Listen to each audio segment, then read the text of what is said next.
Hi, I'm Mark Reagan, and in this video I'll be answering the question, what is a Christmas carol?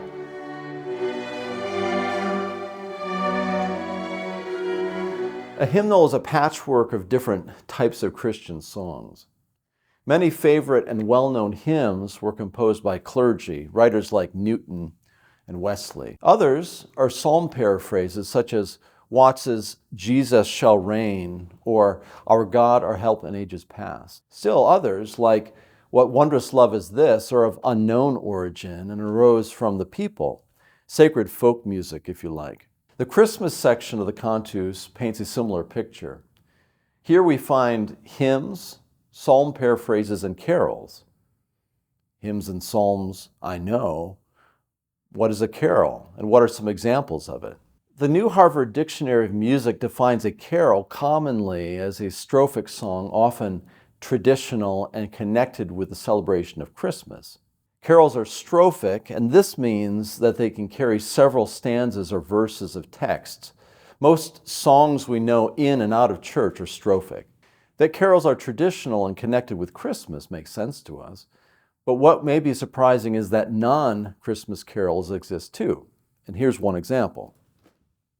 After the Battle of Agincourt in October 1415, the English celebrated their famous victory over the French in song with Deo Gratias Anglia, the Agincourt hymn or Agincourt carol. We sing this song to the words, "O love, how deep, how broad, how high." But originally it was called a carol, and it seems to be composed specifically for a pageant in November 1415 that celebrated that great military victory. The words of the carol recount details of the battle in narrative form, each English stanza ending with a refrain in Latin, Deo gratias, or thanks be to God. The combination of vernacular stanzas with a Latin refrain is common in early carols, and almost any old sacred celebratory song with a refrain could be considered a carol for that reason. The song Angels We Have Heard on High is one familiar example from the Christmas repertoire. Like the Agincourt carol, which recounts events in narrative form, many carols are narrative. God Rest Ye Merry Gentlemen and the First Noel are both narrative in form and include a refrain, albeit in English. Narrative poetry with a refrain, although suitable for worship, suggests a group context of any kind where singing would be appropriate, such as a festival, a celebration, or even the tavern.